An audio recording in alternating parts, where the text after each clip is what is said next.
Hello, hello, you beautiful Webflailers. I am here live for episode 9 of Webflail, the podcast dedicated to uncovering the greatest failures behind the greatest Webflowers, because success often comes after learning from many failures. I'm your host, Jack Redley, a failure connoisseur, and today my guest is Felix Meens, an experienced digital designer and Webflow developer based in Finland and founder of Webflix Studio. It's an honor to have you here, Felix. Thanks, Jack. Yeah, it's a pleasure to be here. I'm a long time listener. I mean, the podcast is not that old, but I've listened pretty much, almost every episode. And yeah, I have to say it's an honor to be here, like seeing all the names that've been there before me. I think Corey did the episode before me. It was a blast to listen. So happy to be here. And yeah, You are following on from Corey Moen. It is a big deal. But you it are a big is. guest. And No actually, pressure. hey, no pressure at all. I mean, it's like no one really knows Corey, right? But for anyone that's watching now, Felix actually reached out and was like, I love Webflail, like keep doing what you're doing and stuff. And then we got talking and he came on as a guest now. So hey, if you're enjoying this, feel free to DM me and maybe you could be on the show too. But let's get into some things about you because I want to know, firstly, what the first failure is that you remember. I think this is an interesting opening question for you. Yeah, so I mean, it's kind of a long story. Like the first failure was, it's like kind of a struggle about finding, what you really want to do. Like what's your career choice. And I think like I mean, I'm guessing most of us, we finished like high school and we're like, what the heck can I do? Um, so for me, I was so a bit of, if I do a quick background, like I have experience in UX design. So I was a UX designer, then product designer, and then somehow I ended up being now like a Webflow developer. And so yeah, I mean, it's not really a failure, but more like a journey. But I consider it a bit of failure that I spent so much time like trying to figure out what I wanted to do. And so if I go back a bit to the beginning, so one job that I had a long time ago was working at McDonald's. So it's not the most, sexy work out there. But like there is different way you can take it. You can, like feel like miserable about it and just be in a bad mood and be like, okay, this absolutely sucks. I hate my job. I hate my life. But I noticed that, like happiness really comes from within. And if I would change my attitude and just be like, grateful, at least I have a roof over my head, I get a salary, I got a job at least, then everything starts shifting. And, I was happy, in my life, even though I had that kind of job. So this really like stick with me. And I think that was kind of the failure also, because as I got different jobs, I sometimes thought like, oh, you should be grateful, with what you have. And I think that limited me into thinking like, what is actually like a good fit. And Jack, I don't know, do you know the book So Good They Can't Ignore You by Cal Newport? Yeah, I Basic, haven't read it, but I've heard of it. yeah. So well, I read it a while back, so maybe I'm gonna butcher this, but basically it's saying like, the job you really enjoy is because like it's not about finding your passion. It's like you become really good at the job, and because you're really good, you enjoy what you're doing, and this becomes your passion. And so I completely agree with that. But so this is what happened. So I went to study some kind of like basic degree in IT. That was one of the only ones that was in English, because I live in Finland, but I'm from France, so I don't speak so good Finnish. So I had to find something in English. And I thought, well, IT sounds okay to me, better than something else maybe. So let's give it a go. And then I discovered this, I had one course about UX design, and had a bit of course about everything, a bit about coding, some about business, some about UX. And I thought like, okay, well, this sounds good to me. There's a bit of creativity, but not too much. Let's go with that. And then I got an internship in an agency, which gave me a job after that.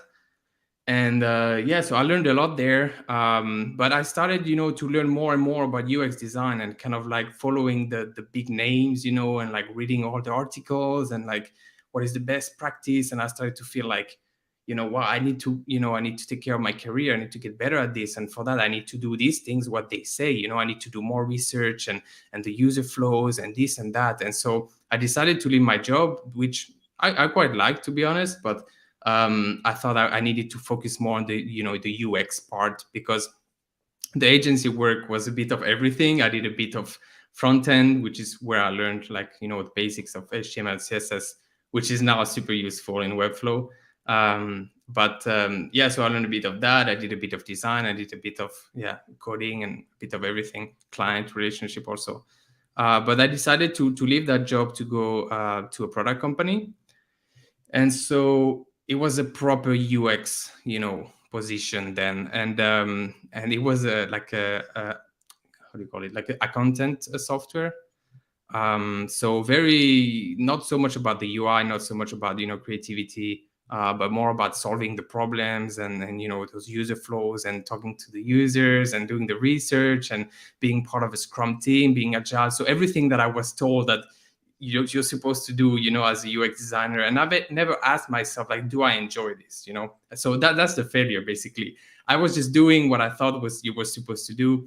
And I quite enjoy working there, but I realized once COVID hit that the reason I was enjoying this was not because of the work. It was just because, the atmosphere at the office, the colleagues, I had great colleagues. My Scrum team was awesome. But when COVID hit, I was alone at home, and like it was all about the work. And I was like motivation just went down. Like, I don't like this job. Like, I don't care about this, doing all this research and solving these complex problems, like mathematical problem, it's accounting stuff, laws and all that. I don't enjoy it. So I thought, okay, I need to change. And so the next step, I thought, like, is becoming a product designer. I thought, like, this is, again, that in the career move, it's like, feels like this is the right move to do. And so I joined a startup as a product designer, and there I had even more responsibility. I was the team lead for the Scrum team. So I was organizing those meetings, like leading the meetings and talking to the stakeholders, basically organizing all that. And and then I realized, well, it's not any better, like I changed. I thought it was going to be, what you're supposed to do. This is the, what I always thought I wanted to be, like a product designer, And when I was not that happy. And so to go back to the McDonald's experience, it really like bothered me, because I was like, but it's about also being grateful of what you have, like where you came from. This is so much better than McDonald's, obviously, and you should just be grateful and happy with what you have. But it was just, working me. I just like kept thinking about it, and what if there was something else, that I would enjoy more. And so I took this course on Skillshare. Unfortunately, I don't remember which one it was, but it was this really short course about kind of like finding like what you would enjoy doing. And so there was some exercises about thinking back to your teenagerhood, the kind of activities that you enjoyed. And so that really opened my mind, and I started thinking like, okay, so the things that I've always enjoyed, was, like there was some creativity, it's a lot of like alone work, like, spending time alone, just focusing on that one activity. And there was a lot of like, there was a part that was technical. So, for example, I used to do like graffiti. So for those who don't know, graffiti has a lot of codes, because it's about the letters, and we're all kind of following certain conventions, and when I was a bit older, I did some music as well, like music production, like electronic music. And that's the same. There's some creativity, but you got to follow the rules, right? Otherwise it sounds horrible. It doesn't sound like music. And so I started thinking about that a lot, and I thought like, because I was building, my portfolio on Webflow, and every time I did that, I was like in this deep, work mode. Like I would spend the whole weekend, on it and forget what time it is. And I realized like that doesn't happen in my day job, like I don't enjoy it that much. So that's how I started to think like, maybe there's something about this Webflow thing where it's like mixing this creativity with this kind of building and technical aspect. And so once I kind of realized that, like, I could not like stop thinking about this, and I started, next to that, thinking about, could I go freelance doing that? Like, I see there's people doing that, and started thinking like, I don't know, it's risky. Like, like it sounds really scary, but then I just kind of convinced myself that I mean, some people make it work, so maybe you can make it work as well. And so, yeah, I started planning this move, and yeah, at the end didn't end up like a failure at all, but was more like a journey, like I said, and that's how I ended up, yeah, like quitting my job, saving enough money to do what I love at the end, and yeah, so that's the story. Yeah. Wow. It's really scary when what you think is going to make you happy and fulfilled and Yeah. successful actually just makes you feel like really unfulfilled when that's the scariest thing, isn't it? When you finally get to what you think is the goal and then you realize, oh shit, this actually isn't, Yeah, what I want exactly. to do, which is the experience that you have with being a product Yeah. designer. And And you, I still think there's a middle ground, right? Like it's not like you have to question all the time everything. And at the end, I picked Webflow, I picked web design, but I'm sure there's many other fields, like I said, that I would be happy doing. So I don't think there's this one. So that's why I kind of agree also with Cal Newport on his point that it's not like there's only this one little thing, that this one job that's perfect for you and everything else would not work. But I do think that you need to think about your character, like your, for example, I'm more like an introvert, and like doing all these meetings and leading these meetings and leading the interviews and all that, like maybe that was not for me. So I think there's a balance between like listening to who you are, but also being grateful with what you have and trying to be happy, because otherwise you're just frustrated all the time if you're just like pursuing the next thing and the next thing and the next thing, and then you're never happy. I don't think that's the answer either. yeah, that definitely makes sense. Like accepting your situation for what it is and being really present in the moment and enjoying it, but also thinking, okay, if I'm not feeling happy over a long period of time, then let's make a change in my life. And it Exactly. sounds like that's what you did. And speaking of that, I mean, it sounds like you looked at your character and realized, where your strengths were and what you wanted more of in your life. If there are any young web flowers watching now who are like, I'm kind of doing a bit of everything, but I'm not really too sure like where to focus, and I don't really know like my personality type because I'm a young person and I'm still, working things out. What advice would you give them if there was like a question that they should ask themselves, maybe, or an area to focus on? Yeah, I mean, I think like one of the exercise, like I mentioned, was like really looking into like what you enjoy doing, as a teenager, and how you would spend your time. But yeah, like to go a bit more concrete into the Webflow, like there's so many ways that you can succeed, as a freelancer, and you need to think about, kind of your not your mission, but like what keeps you going. And so if it's just kind of like, is it helping your clients, or is it being proud of like showcasing a website? So for example, if that's what keeps you going, is to be like, look at what I built, this awesome website, but then maybe you want to work more with these small projects, or not necessarily small, but project after project. But maybe you're more of a collaborator, and then maybe you want to work in a agency, or in a company or something like that. So yeah, I think you have to really think about that, and that's something I'm experimenting right now.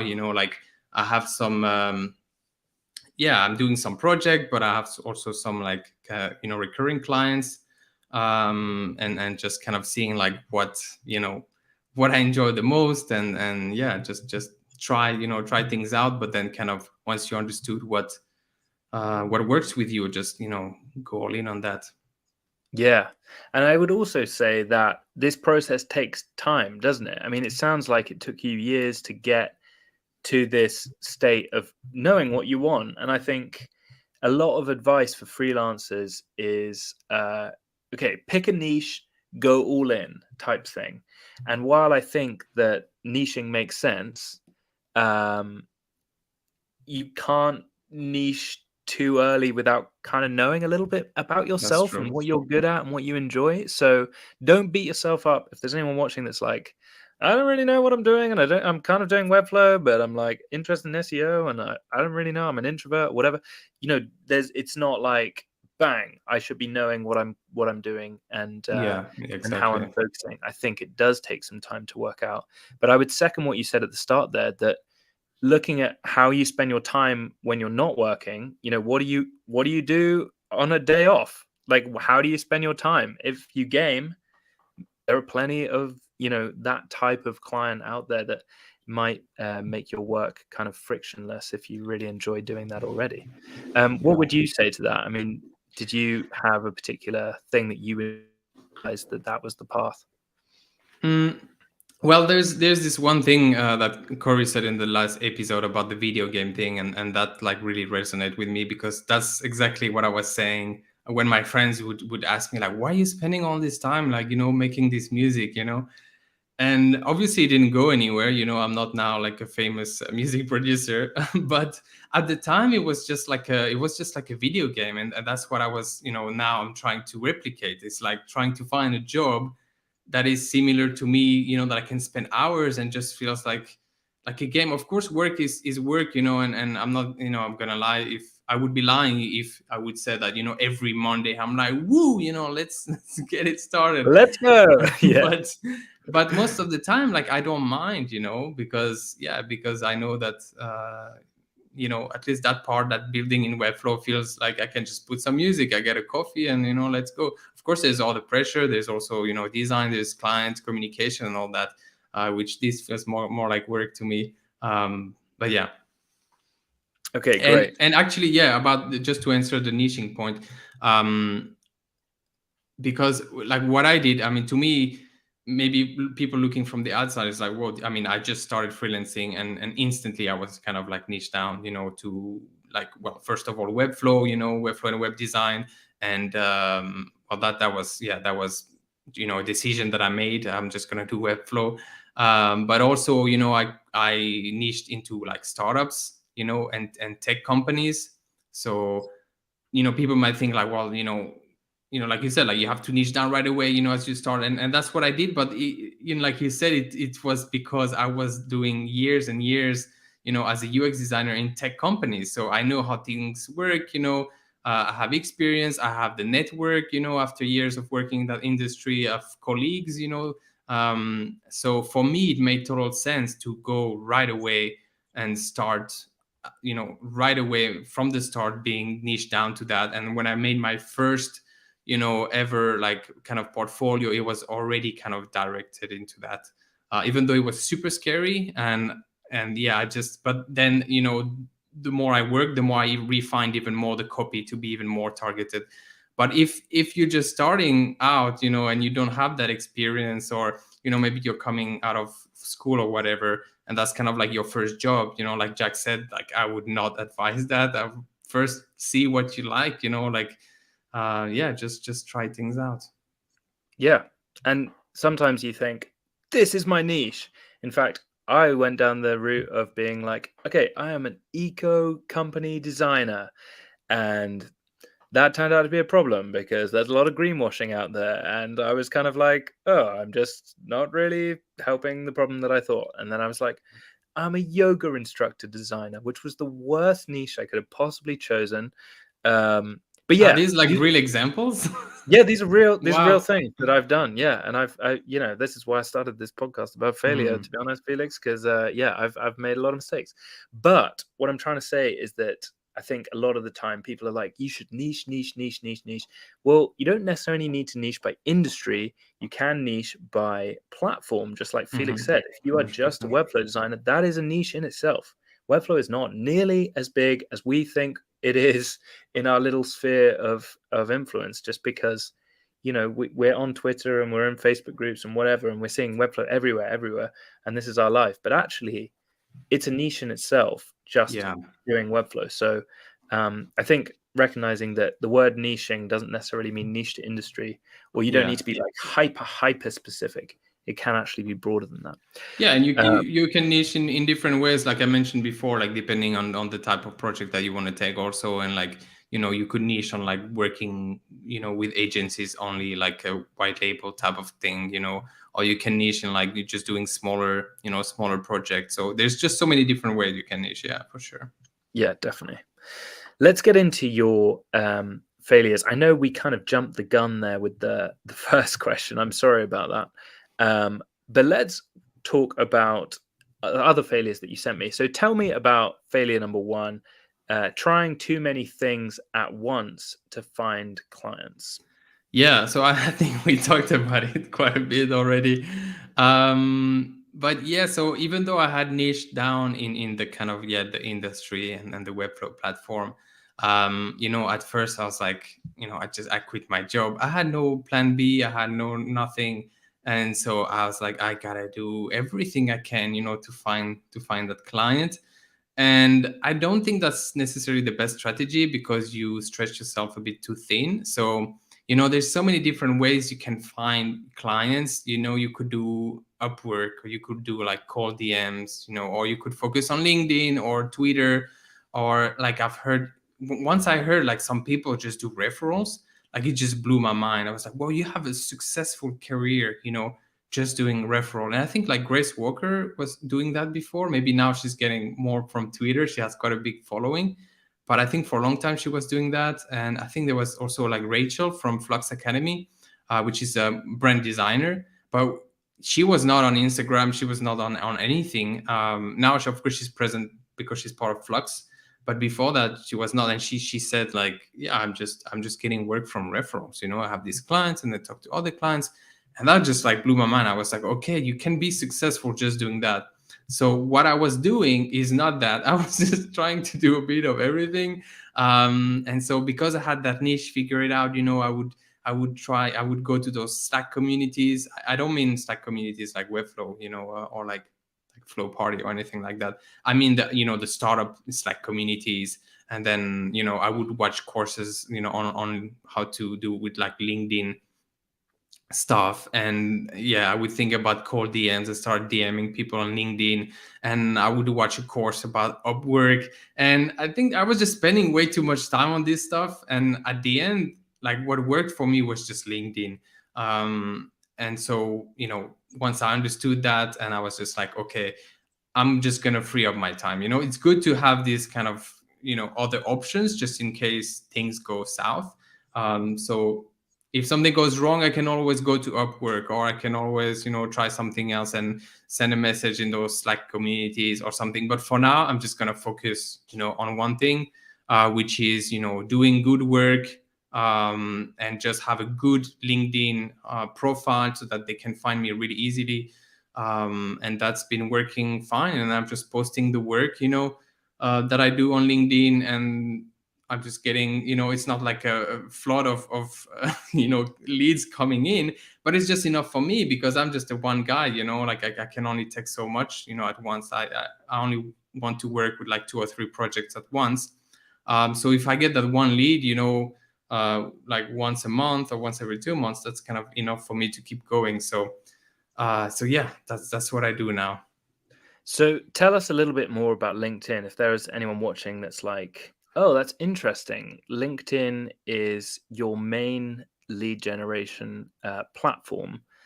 What do you do on LinkedIn? Say I'm starting out, fresh Webflower. I don't even have a LinkedIn account. What do I do? Yeah, so that's really hard because no one is gonna like my answer, because for me, I had like how do you say, like a leg start, or what's the expression? Yeah, you Like were a late starter, you can say. no, Yeah. no, like I had a bit of an advantage. Let's say I had an Ah. advantage because Oh, a leg up. A leg a up. leg up. Thank you, thank you. Yeah. Yeah, yeah, So yeah. like this is the French right here. That's Sorry all right. about that. So I had a leg up because I was working in that tech world for about 5 years at that point. So I didn't have like a huge network or anything, but still like 500 plus. That was enough for that reach, right? And then everyone says that when you first announce it, you quit your job, you're following your dreams, like people support you. So I got tons of likes on the post and comments, so tons of reach. I don't think any other post like has reached that much than that one. So I think you have to kind of leverage that. And so I got a couple of people reaching out to me like, oh, like, oh, we work together, like they were colleagues, and now maybe they open their own agency, or they're doing this or that, or they work at the company. And so yeah, that really helped me at the beginning. But yeah, that doesn't really give any advice, so it's not really helpful. But the one thing I can say is to really make sure that your profile is like tip top. You have those keywords. It says, on the job, on like on the headline or whatever, exactly what you do.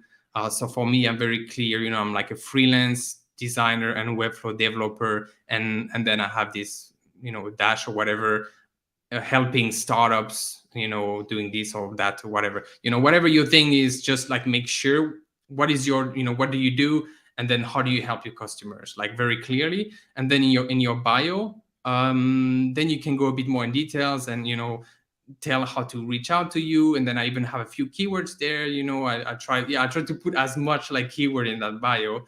And of course, have a good profile picture. That's so important on LinkedIn.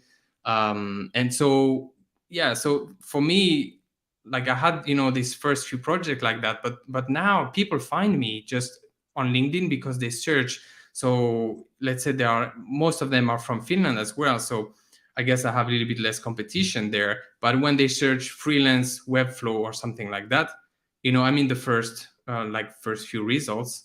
And then they just check my portfolio. And so make sure you have a really good portfolio. And yeah, that would be my advice. Yeah, and I would second that by saying that people search on LinkedIn. It's like it's a search engine as much as a social media platform, right? So people will literally be trying to hire exactly you. If you have the right keywords, you will show up. And Yeah, I don't think people utilize LinkedIn as much, just because I think it's kind of seen as like a slightly more intimidating platform. Maybe it's obviously like more work related, so people don't. I think a lot of creatives, I'll put that in brackets, but I think people are like, oh no, it's not so much a visual platform, so I don't see myself hanging out there, like I don't really want to. mm, There are people literally looking for you on LinkedIn, so yeah, not being there seems a little bit short-sighted, in my opinion, for sure, if you're for looking to sure. get hired for Webflow work. And I would And also say that sharing work when you're building in public, like, you don't need to just show the finished product. You can actually show your process, because that's as much a reason to, hire someone if they've got a really, really clear process. They're good at communicating you can show that off by showing that process. And you can get clients by just being active on that platform as much as exactly. having a really, really good bio. Sorry, I cut you off there. Was there No, anything no, else to add? no, no. That was good. That was really good. One thing I would add also as a tip is like know your audience. Like I see sometimes people they just think like, oh, I'm just gonna post the same thing everywhere. So if they treat LinkedIn like it's Twitter, you're not gonna have a lot of success. So for me, I have on Twitter. I know I'm just on Twitter, to be honest, to just connect with the community and with other designers I look up to and developers. But then on LinkedIn, like if I post the same, random stuff that I just, random thoughts that I post on Twitter, that's gonna flop. So for me, LinkedIn is very targeted to, yeah, like potential customers. So this is where, yeah, like I would try to, for example, if I launch a website, I'll try to make a little video or whatever, and just post it there. Or maybe it would be some tips. To be honest, I'm not that active on LinkedIn. Like I know some people, they're killing it. But I try to post like maybe a couple times a month, and try to, yeah, just bring some value there for potential customers, or share my work or something like that. But definitely not a copy of Twitter. Yeah, yeah. And also, coming off the back of what you said there, like, you can write a lot more on LinkedIn. There's like LinkedIn blog writing. There's other things that you can do to, maximize the potential of getting found as well. So yeah, definitely looking into that. If you're like, I don't have any clients and I don't really know anything about LinkedIn, but it sounds good, I think we've hopefully given you the boost that you need to get started on that platform. Yeah, and Tell me about. Oh, sorry. no, I was just to go back to what I said at the beginning. It really depends on this situation. LinkedIn might not be good for you. If you don't have any connections yet.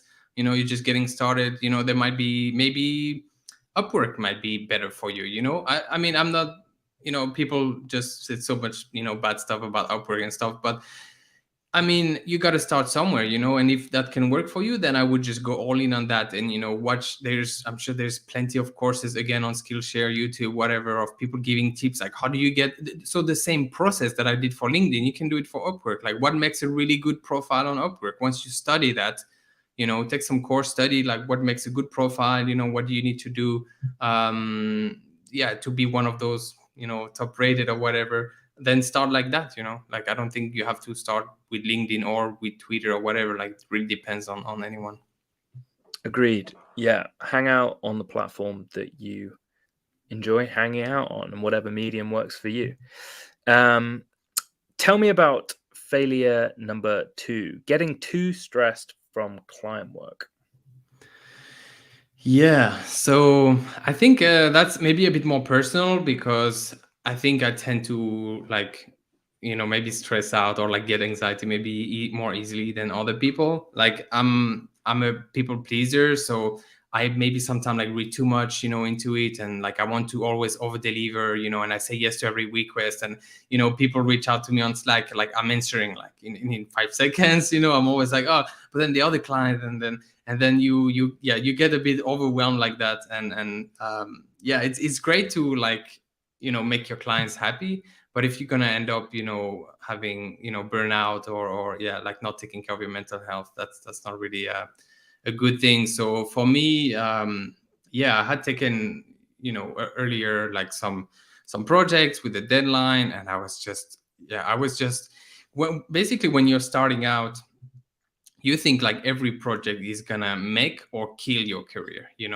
At least that's how I was thinking. I was thinking like, I need to kill this project. I need to do such a good job, because if something goes wrong, and I lose this, or I get, I don't get the recommendation or good case study, then this might be it. Like maybe that's it. That was my only chance. And so you can hear like how much pressure I was putting. And so I have learned to take a bit of that pressure off, because that's just not sustainable. And I try now to think like, well, I will always over deliver anyway, like compared to someone who don't care. So even if I care just a little bit less, client's still gonna be happy and everything's still gonna be fine, but you will be like a bit less stressed. So I just try to think that it's just a project. It's still work. It's just one project. It's not gonna kill your career. Even if I try to think of the worst possible scenario. Like let's say it doesn't go well, I give them their money back. Then what? That's it. I learn from the mistake, like you said. I learn from the failure, and I just take another job eventually, and it's not the end of the world.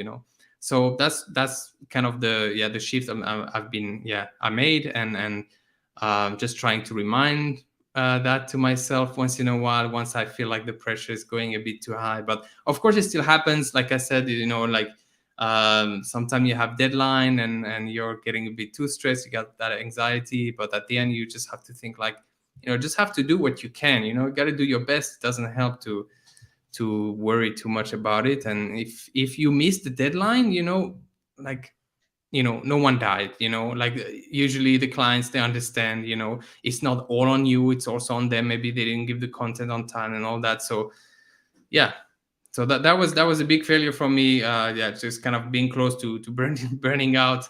But learn from that.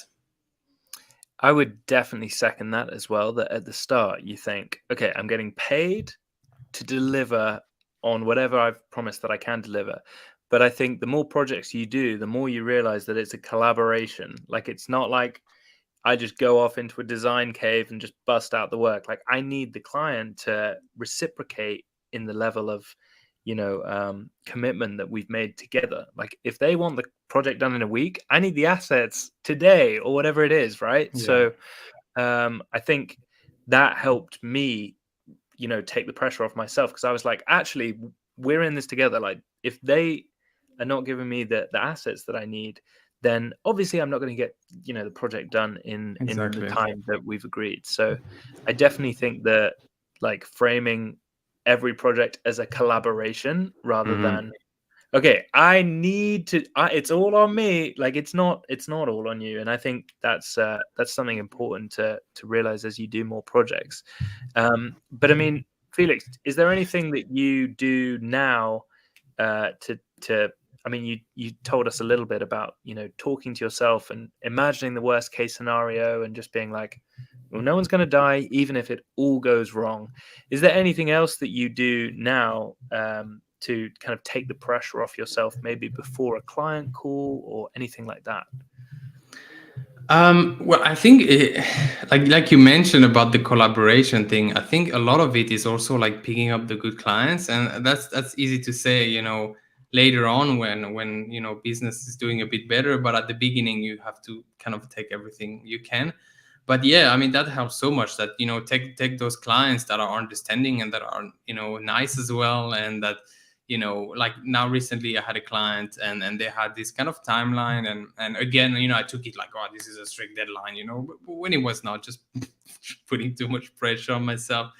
But then they saw that I was getting a bit stressed. I was like, well, what about the images, and what about the content, and what about this and that? Like, I'm doing my best, but like I'm building everything I can, but if I don't get the content, like but then they were like, no, but it's okay, completely understand, like this is on us, like the timeline was just a suggestion, so yeah, so that, I think that illustrates that, like, getting those kind of clients that are really understanding and that are they're on your side as well, is not like you're just like a machine, like working for them. We're all part of the same team. I think that's super important. But having said that, another thing that helps is also just time, right? Like the more I do this, the more I estimate, the better those projects, like, because at first you might, miss with those estimation. Yeah, the more what's your, like, how many projects you can take at once. So maybe, it is just about making your life easier, that once I know, like, okay, 2-3 is my maximum, but then I know I say no to more than that. So yeah, just times, I think the experience, obviously make things better in the long term. And it sounds like, the times when you get really stressed is when your clients aren't giving you the assets that you need in order to do the work. I mean, what do you do in that scenario? Because I think a lot of designers are like, okay, well, I'm just going to start developing, even if I don't have the text, and I'm going to put dummy pictures in, and I'm just going to dummy text and things. Do you think that's a good idea? Do you not? Why? Well, you tell me, to be honest, because I still have this problem. I haven't figured it out at all. Okay. So yeah, I what mean, I do, and then you can tell me what you do. But what I do is just try to communicate as much as I can, and just also, like, just taking some breaks. So I'm just like, okay, there's nothing I can do this week. I'm gonna work on another client, project, and then I'll get back to it once I have something. But most of the time I do start building, the skeleton of the website, and the things that I know I can do, just to try to save some time, and then once I get the asset, of course, if it's just about the text, then it's really easy to it's just copy pasting work, basically. But yeah, we'd love to hear what would you advise. I have this exact problem right now. And what I found really helpful is to stress that we are going to have to delay the deadline of the project if I don't get the assets by Friday. And the reason why that's really effective is because I'm giving very, very clear instructions to the client that there are repercussions to you not giving me what I need in order for this project to happen. If you don't give the client some kind of structure or deadline, then they're going to walk all over you. And I think it's really important, just as a parent might do to a child, just say, look, you can do this, but just so you know, it's going to affect you negatively. Yeah. And it sounds a bit patronizing, but I found it to be really effective, because when people realize that there are repercussions, suddenly they find the time to actually do the thing that they didn't have the time to do before, or whatever it is. So that I found quite effective. Some clients are just they've got other priorities. There might be stuff going on in their life that I don't know about. They're not replying to emails. I'd like to think that there's a real reason that they can't give me the assets. And if that's the case, then you've reached out, you've done your due diligence, and if you need to put the project on hold, then you can just email them and say, look, I think it's best if we put the project on hold because clearly this isn't a good time for you. But Yeah. I don't think there's a perfect way to deal with this. I love asking other designers what they do because everyone seems to have a different way of going about it. But if you do have good clients that are really good at communicating and their understanding as yours seem to be, Felix, then hopefully this will happen less and less in your design career. I'm not sure if that's fair, but I'd like to think that it gets easier as you are better at choosing clients Yeah, that for sure. are And good. I'll add one thing to your advice, because sometimes you might tell them, like in my case it was like, well, the timeline is like, well, okay, it's okay, we delay it a bit. But one thing I say then is that I might not be available anymore. I'm already booked for other clients. So once you make them understand that, hey, if we can complete the projects in the time we agreed on at the beginning, I might be working with some other clients. And of course, I want to help, I want to finish this project, but it won't be my main priority. And then they understand that, okay, but this will definitely delay it even more if I'm not focused on it. So that might help as well. Yeah, I definitely think trying to guide the client as much as be helpful. Guide the client to realize that there are repercussions is really helpful. Even if you don't have other clients backed up, I've still found this helpful. If you're like, you know what, I might be busy Yeah, because I've exactly. got other calls. It's helpful to get that sorted. Tell me about failure number 3, taking projects as favors.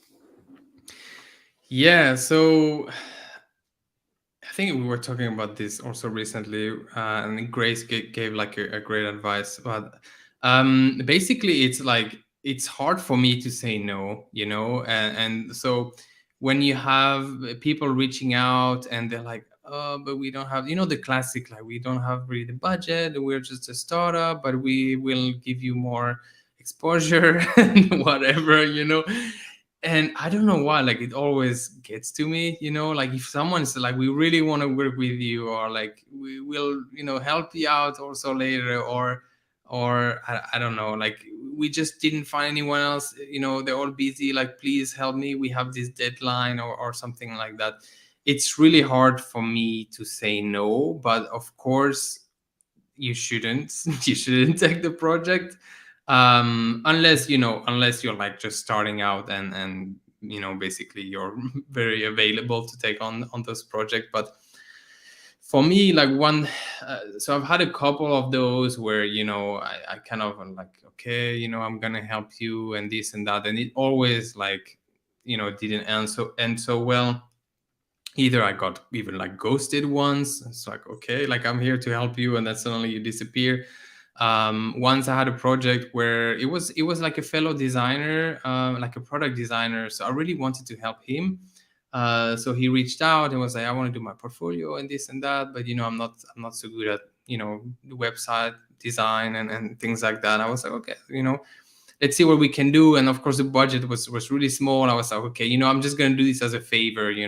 I'm gonna take this on, like, almost like a fun project. Probably gonna be quite short, quite easy, not easy, but not gonna take too much of my time, and I can just do a cool portfolio, and that's it. But the problem is that it doesn't go like that, because even if you do it for super cheap, they still expect, you know like, to be treated like they are any of your clients. And so they had these revisions and say, oh, I don't quite like this style, don't quite like this style. And then I was expecting also him to be more involved, because that's obviously his portfolio and I'm just kind of helping out. But like, I didn't get any help. And then when I would then do it on my own, like, take the initiative, then it was not like what he expected. And so I thought like, okay, well, this is not worth it. Like this is even like harder project than the clients that I have that are paying me happily, and they trust me with the process. And this is just like this back and forth, just wasting my time. So I ended up just, we had to cancel the project. But he was really cool about it, and he actually paid me for some of the work that I did. So yeah, no, no hard feelings or anything, but lesson learned. And yeah, from now on, like I try to really stay away from those people that just like asking, that are like kind of begging me, and it's really hard for me to say no. But now I try to be like, sorry, like I can help you find someone else, but I'm just not available or not a good fit or something like that. And what do you do when maybe friends or family say, hey, Felix, haven't spoken to you in a while, saw that you're doing web design. Maybe you could help me on a project. It would be great if we would work together, and it'd be so much fun. Could we do like a mates rates maybe? What would you say to that type of message?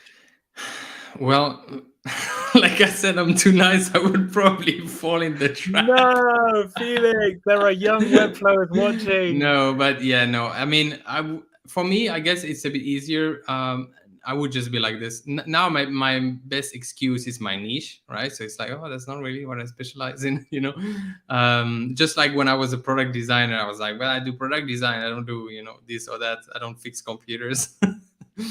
But now, so I would take a similar approach. And well, now, yeah, I guess it's a bit easier. I can say I'm busy because I am busy. With clients that pay my bills. Like I have, to pay my rent and pay my dog vet bills and, and all that. So it's easy to prioritize that. But yeah, otherwise, to be honest, like it would be quite hard if I had like my mom asking me. Like, I would probably do it, to be honest. But yeah, what about you? I've struggled with this one. I think it depends on the place that someone is asking from. If an old friend or, a school friend or someone has reached out, they haven't spoken to me for years, and they're just like, oh, hey man, hope you're doing well. Just wondered if you like, Yeah, that is a very, very different thing to, my girlfriend, for example, and building her website. exactly. And obviously I'm not, charging her as a client, right? But it's a very, very different thing because I want to see her succeed. And I know that, she's not just kind of lurching off me, right? Like she's, someone that's really invested in my success just as I am with for her. So that's a very, very different scenario. Just like you say, if your mum says, hey, can you help me out with the website? Of course you're going to help out with the website. It's not going to be like, right, well, I charge clients generally between 5 and 10K. You're not going to say that to your mum, right? But I think there has to be some kind of line because there is a value exchange.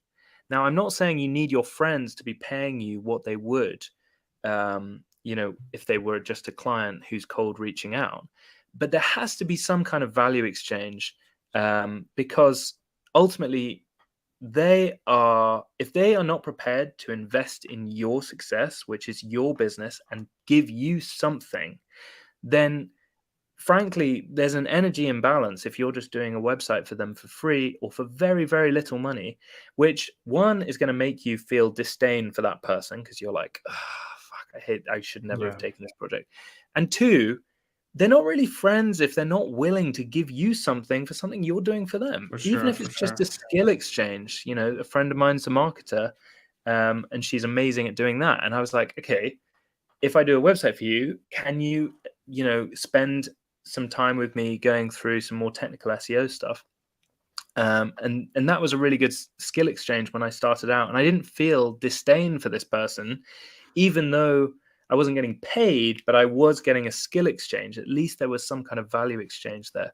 So I think it's more nuanced than just say yes or say no.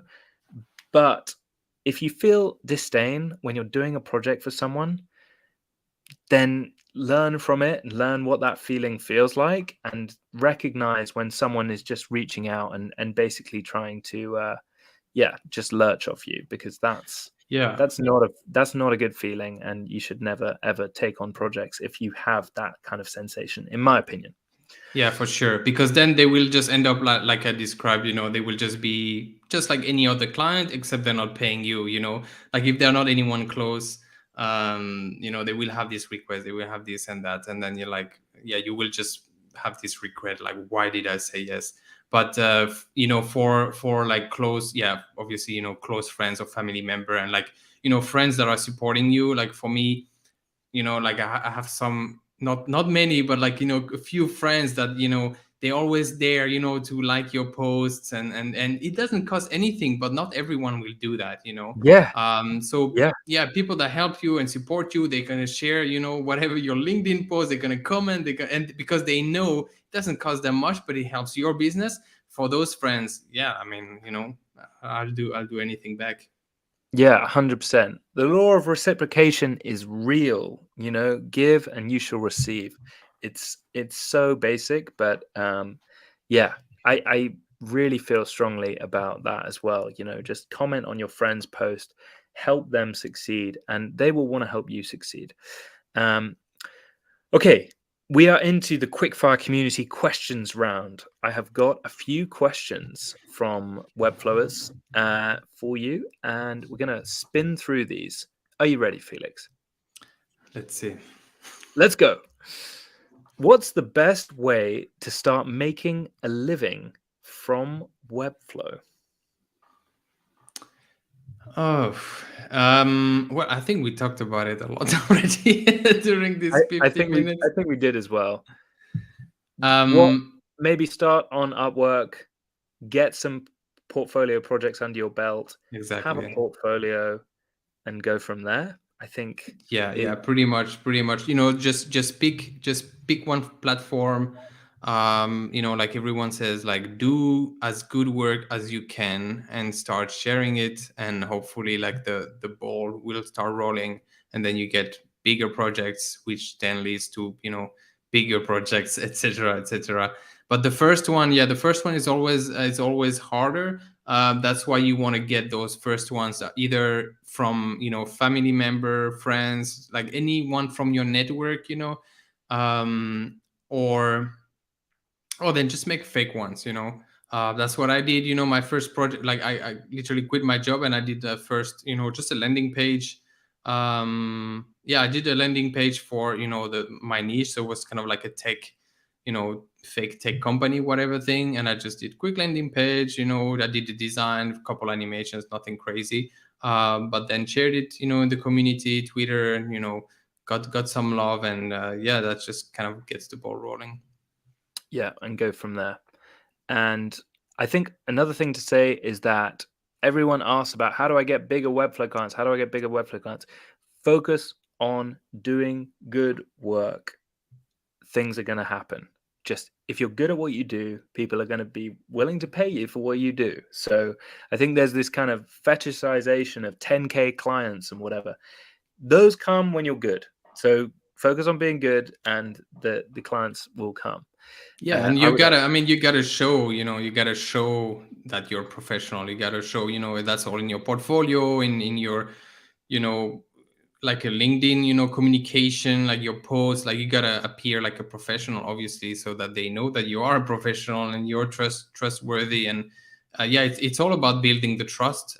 So if they go to your, portfolio, and they're like, you make it clear that you're just starting out and you have only these weird things, like, well, that's not going to work out so well for me. Like, I did my portfolio, I had no testimonials, no project, but I made sure that at least, everything else looked very professional and very sharp. And of course, I mentioned my experience, as a designer in general. I didn't have to say like, oh, I just started Webflow, like, I'm just being a freelancer 1 month ago. But I said, like, oh, I've been a designer for 5 years, just kind of building that trust, any way you can. And then as soon as you get that first project, that first testimonial, you put it there, you put your projects, and just, yeah, build from there.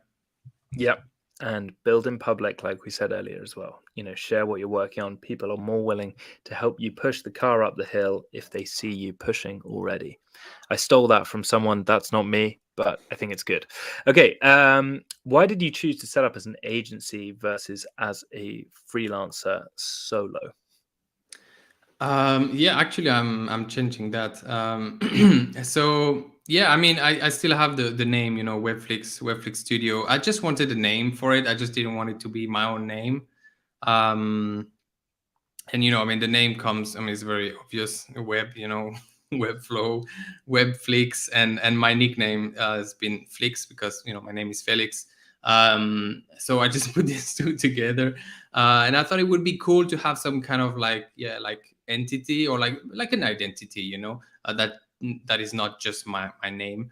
But then you know I discovered that well, most of the work I get, like, and most of the search, you know, on LinkedIn are for like freelancer.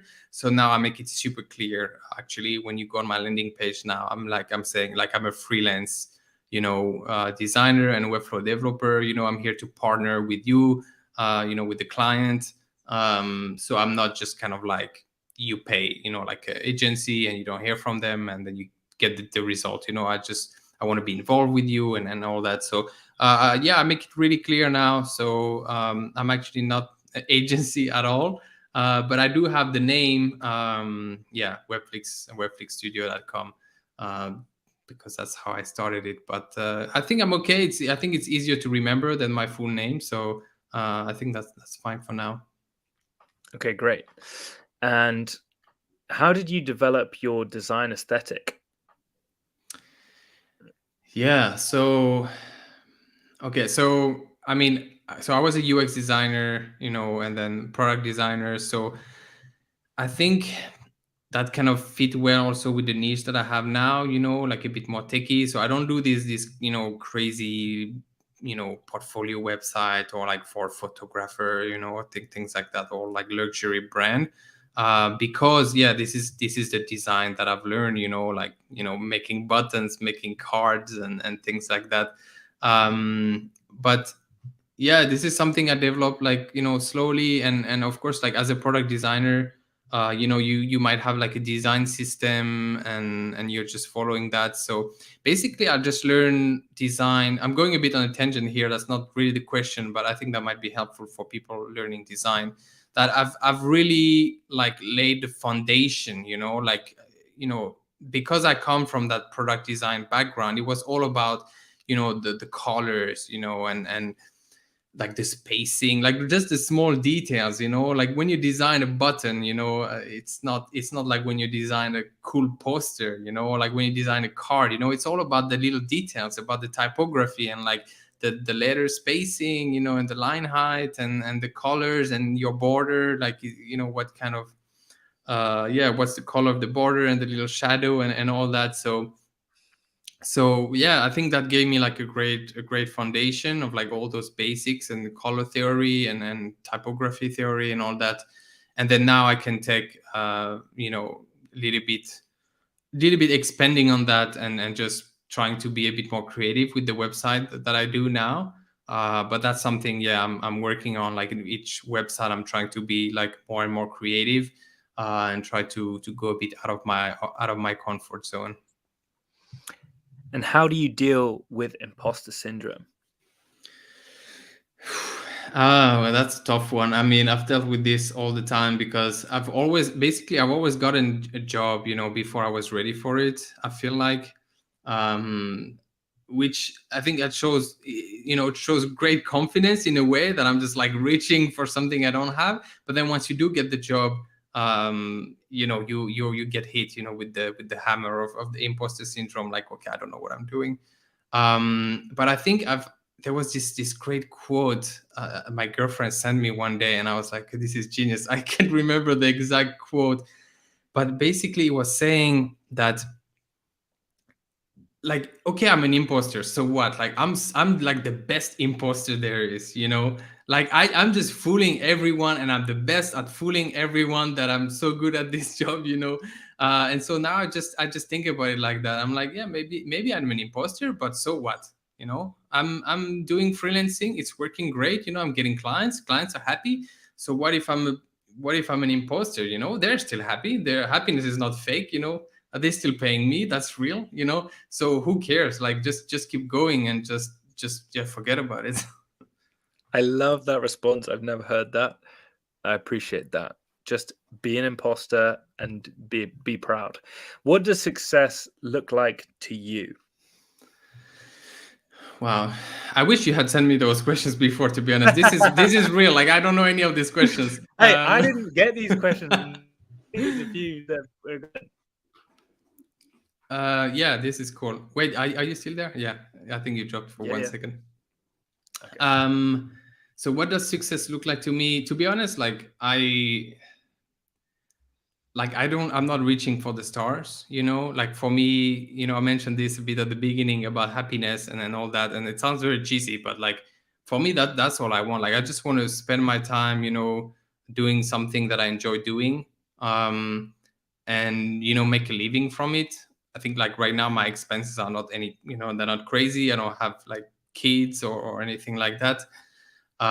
So yeah, I mean, that for me, that's it. Like that was my goal. Like I put this tweet at the beginning of the year that I just want to be still freelancing at the end of the year, and that was my goal. Okay, all the goal is to become like an official Webflow expert, which I probably apply soon.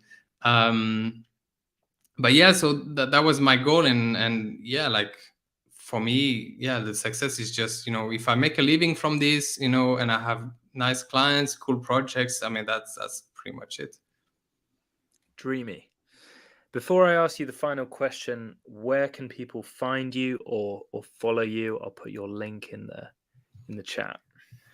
Yeah, so pretty much just Twitter. Like I said, I like to keep LinkedIn more for potential clients. So if you want to chat, DM me on Twitter or send me a tweet or whatever. You can find me on Twitter. Let me check what is even my Twitter. I think it's just my first name and my last name. I've just put it in the chat. It's just Felix Meens. So yeah, there you go. Yeah, First name, last name. Felix and then Meens. Unless you're going to hire him on LinkedIn or just stalk him to see what he's doing on LinkedIn. Don't follow on LinkedIn, but Twitter is the one for you. Okay, final question. Let's wrap this up because I am taking too much of your time. No problem. What is your next failure going to be? I mean, if I knew, I guess I wouldn't make them. But yeah, good answer. Good answer. But one thing that's been on my mind lately is, in the nature of like, taking things that I'm not ready for, and then just figuring out. I guess I'm a bit afraid that one day I'll take like too much, more than I can chew, especially like in the technical realm. So far it's been okay. I did mention I have a bit of background. Like I did learn like HTML, CSS, and I was doing a bit of React as well. So it gave me some foundation. I'm not like writing vanilla JavaScript, but I can do a few things, with jQuery or things like that, and with CSS.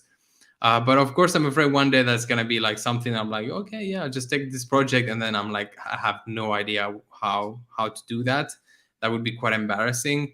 I would probably reach out to the community or some friends, that are developers. But yeah, let's see. Hopefully, it doesn't happen. I love that. The hubris to take on the project, but the humbleness to recognize, hey, maybe you've bitten off more than you can chew. But that is a failure and a lesson that we will talk about next time you come on the show, Felix. I would love to have you again. This has been Felix Meens, episode 9 of Webflail. If anyone has any comments or questions about this episode or anything that we've talked about, feel free to DM me or Felix on Twitter. If you want more of this type of juicy knowledge, then subscribe to the Webflail Roundup. If you head over to my website, you can get the newsletter weekly in your inbox, an article, 3 Webflow jobs, 3 bits of advice, and you also have inspiration too. This has been a delightful episode, Felix. Thank you for sharing so vulnerably with us all here. And I hope that you come back with more failures and more lessons for us. I'm sure you will absolutely smash the projects out of the park, though. So, hey, maybe that's not going to be any of your failures, but we'll see. Thanks so much, Felix. I'm sure there will be some, if you give me a year or two more. But yeah, this was a blast, Jack. Thank you so much for having me. Great stuff. Thanks everyone for watching, and I'll see you next week. Bye then. Bye.